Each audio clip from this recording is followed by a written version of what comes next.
नमस्कार, बहुत स्वागत है आपका खबर बिहार झारखंड में। आपके साथ मैं हूं पलक प्रकाश। बिहार में एक बार फिर से संक्रमित मरीजों का आंकड़ा 6000 के पार पहुंच गया है।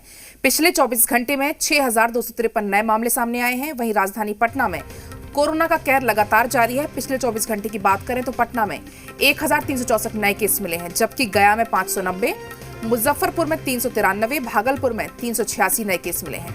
नए केस मिलने के बाद से बिहार में कुल एक्टिव केस की संख्या 33,465 हो गई है।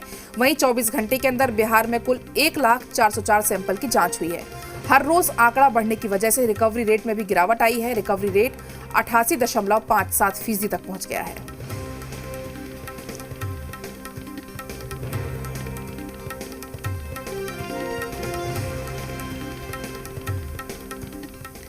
कोरोना के बढ़ते मामले को लेकर बिहार में आज सुबह 11 बजे सर्वदलीय बैठक बुलाई गई है।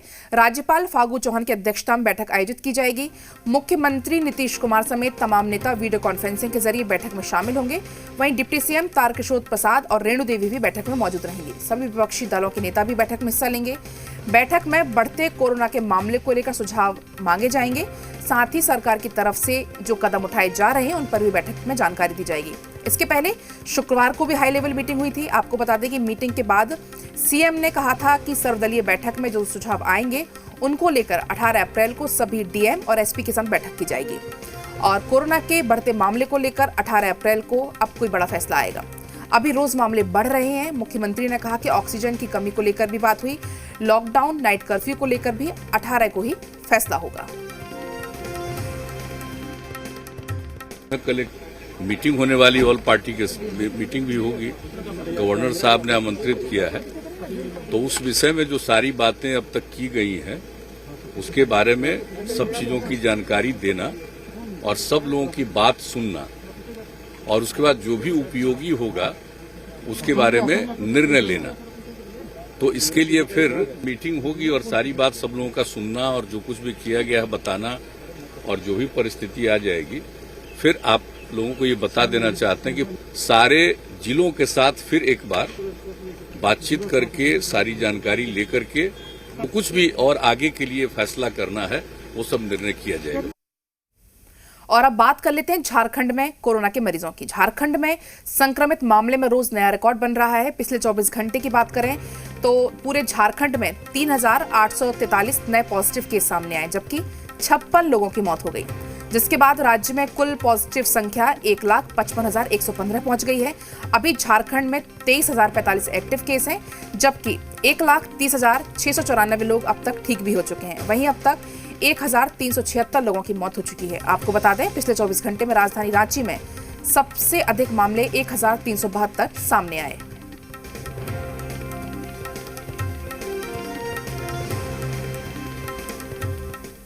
झारखंड में भी कोरोना संक्रमण तेजी से लोगों को अपनी चपेट में लेता जा रहा है। कोरोना पर ब्रेक लगाने के लिए आज सीएम हेमंत सोरेन ने सर्वदलीय बैठक बुलाई है। शाम को 6:30 बजे बैठक होगी। सभी दल के नेता ऑनलाइन बैठक में शामिल होंगे। तो आपको बता दें, झारखंड में आज कोरोना पर महामंथन होगा, जिसको लेकर सीएम हेमंत सोरेन ने आज सर्वदलीय बैठक बुलाई है। शाम को 6:30 बजे ये बैठक बुलाई गई है और इस बैठक में कई जो नेता हैं ऑनलाइन बैठक में शामिल होंगे।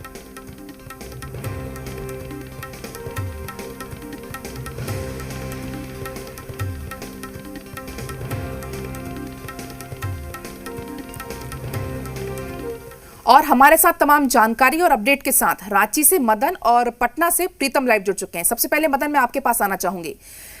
झारखंड में लगातार मामले बढ़ते जा रहे हैं, रिकॉर्ड तोड़ लगातार मामले सामने आ रहे हैं, और इसको लेकर कोरोना पर ब्रेक लगाने के लिए आज जो सीएम है वो सर्वदलीय बैठक उन्होंने बुलाई है। तो क्या कुछ सख्त कदम उठाए जा सकते हैं?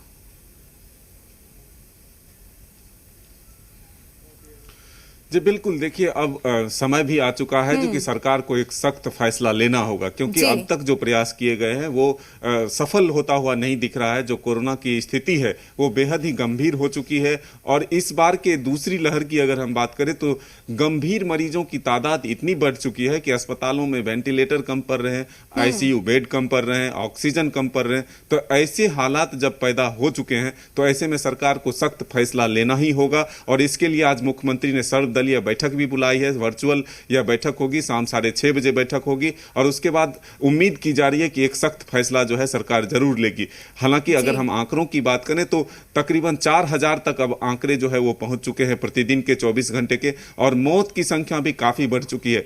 पूरे राज्य की बात करें तो 24 घंटे में 56 से अधिक लोगों की जानें जो है वो कोरोना की वजह से जा चुकी है। अभी भी लगातार बेड की किल्लत देखी जा रही है। वजह यह है कि जो मरीज हैं वो गंभीर स्थिति में अस्पताल पहुंच रहे हैं।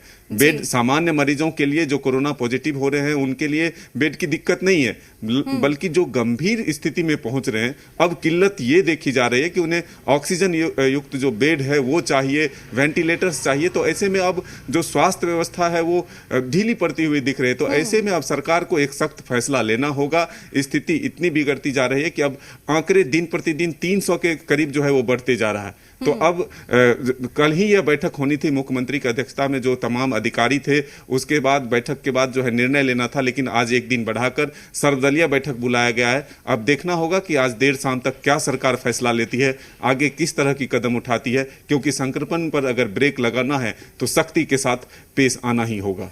जी मदन, तो अब लगातार आज सीएम भी अब एक्शन में दिख रहे हैं, आज बैठक बुलाई जा रही है, देखना होगा क्या कुछ कदम उठाने वाले हैं। बहुत बहुत शुक्रिया आपका तमाम जानकारी के लिए। हमारे साथ पटना से प्रीतम भी बने हुए हैं। प्रीतम, बिहार में लगातार आंकड़े बढ़ते जा रहे हैं, कोरोना खुद अपने रिकॉर्ड्स तोड़ते नजर आ रहा है, जिसको लेकर आज सीएम ने भी बैठक बुलाई है, सर्वदलीय बैठक आज होगी, तो क्या कुछ पाबंदियां बढ़ाई जा सकती हैं? देखिए पलक, सरकार के सामने इस वक्त गंभीर रूप से दोहरी चुनौतियां हैं, दो चुनौतियां हैं।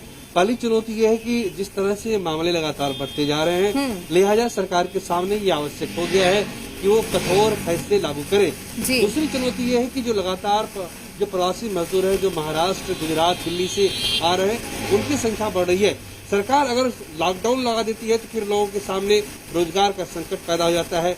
अगर सरकार लॉकडाउन नहीं लगाती है तो फिर जो कोरोना के मरीज है उनकी संख्या बेतहाशा रूप से बढ़ती जा रही है। लिहाजा सरकार को बीच का एक निर्णय लेना होगा। आपको याद होगा जब पिछले साल लॉकडाउन लगाया गया तो केंद्र सरकार पर आरोप लगाए गए कि बिना किसी की सलाह मशविरा के लॉकडाउन लगा दिया गया।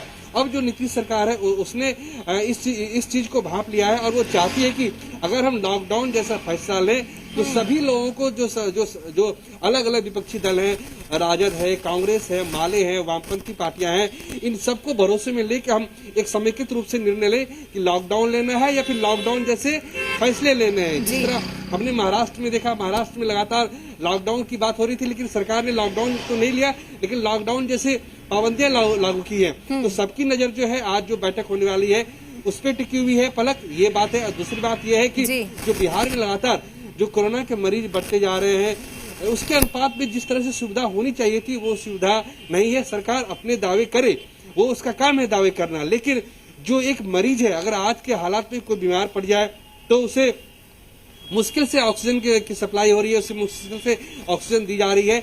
ये तमाम पहलू है। ब्लड बैंक की कमी है और जो प्लाज्मा होती है, जो प्लाज्मा होता है उसकी जरूरत पड़ती है कोरोना के गंभीर मरीजों को। ये सारी जो लॉजिस्टिक सपोर्ट्स हैं वो सरकार के पास नहीं है। सरकार के पास मौका था तैयारी करने का। हालांकि पिछले साल रिकवरी रेट हमारा काफी अच्छा था और लोग तेजी से रिकवर हुए थे। बिहार में मौत कम हुई थी। अब बिहार में मौत इसलिए कम नहीं हुई थी कि सरकार ने कुछ खास प्रयास कर दिया था। बिहार में मौत इसलिए कम हुई थी क्योंकि लोगों की जो इम्यूनिटी थी, जो बिहार के लोग होते हैं, जो उनके शरीर को जो प्रतिरोधक क्षमता थी वो मजबूत थी, इसलिए लोग कोरोना की चपेट में आने से बचे और लोगों की मौत कम हुई। बिल्कुल प्रीतम, बिल्कुल, जो लगातार खबरें भी सामने आ रही थी कि ऑक्सीजन की कमी हो जा रही थी, बेड की कमी हो जा रही थी, जीवन रक्षक दवाओं की कमी हो जा रही थी, तो उसको लेकर क्या कुछ स्थिति बनी हुई है? देखिए, उसको लेकर सरकार ने जो स्वास्थ्य विभाग है, कल उसने वीडियो कॉन्फ्रेंसिंग के माध्यम से सभी आला अधिकारियों से बातचीत की और ये निर्देश दिया गया कि जो ऑक्सीजन जो ऑक्सीजन है उसकी सप्लाई बढ़ाई जाए। लिहाजा जो पटना में जो पीएमसीएच है और ये एनएमसीएच है, वहां पे ऑक्सीजन की सप्लाई बढ़ाई गई है। जो खबर आ रही है वो ये है कि झारखंड के कुछ जिलों से भी जो झारखंड सरकार है उनसे सहयोग मांगा गया है। वहां से ऑक्सीजन की नई खेप राजधानी पटना अगले 2-3 घंटों में पहुंच जाएगी। जब ये खेप पहुंच जाएगी तो हम ये उम्मीद कर सकते हैं कि जो ऑक्सीजन की लगातार जो किल्लत की जो खबरें आ रही है वो ऑक्सीजन की किल्लत रुक जाएगी, क्योंकि जो कोरोना के मरीज होते हैं उससे उन्हें ऑक्सीजन की सबसे ज्यादा जरूरत होती है। तो जी। जब ऑक्सीजन की सप्लाई एक बार बराबर रूप से हो जाएगी तो हम कह सकते हैं कि बिहार जो फिर जो है यहाँ के जो लोग हैं फिर कोरोना की जो मार है उससे बच पाएंगे। बिहार में थोड़ी सी राहत की बात यह है कि जो जिस तरीके से लोग बीमार पड़े हैं वो उनकी जो रिकवरी रेट है थोड़ी अच्छी है, वो उस रोग से निकल पा रहे हैं। होम आइसोलेशन है। राजधानी पटना के जो शहरी इलाके हैं, जो साधारण संपन्न इलाके हैं, वहां पे 7 बजे के बाद भीड़ कम हो जाती है। लिहाजा सरकार को देखना होगा कि जो ग्रामीण इलाके हैं, चूंकि बिहार में शादियों का सीजन है, लगातार गांव देहात में शादियां हो रही है, लोग गाड़ियों से ट्रेनों से वहां पहुंच रहे हैं, तो सरकार को ये देखना होगा कि इसमें किस तरह से सख्ती बरत सकते हैं, क्योंकि जो शादी भी है उससे व्यापार जुड़ा हुआ है। बिल्कुल प्रीतम, एकाएक बिल्कुल। तो लॉकडाउन कर लगातार देते जो है केसेस बढ़ते जा रहे हैं, सरकार भी अब सख्ती बरत रही है। इसको लेकर आज मीटिंग भी बुलाई गई है, तो देखने वाली बात होगी क्या कुछ जो निर्णय है वो निकलकर सामने आते हैं। बहुत बहुत शुक्रिया का तमाम जानकारी के लिए। और चलिए आगे बढ़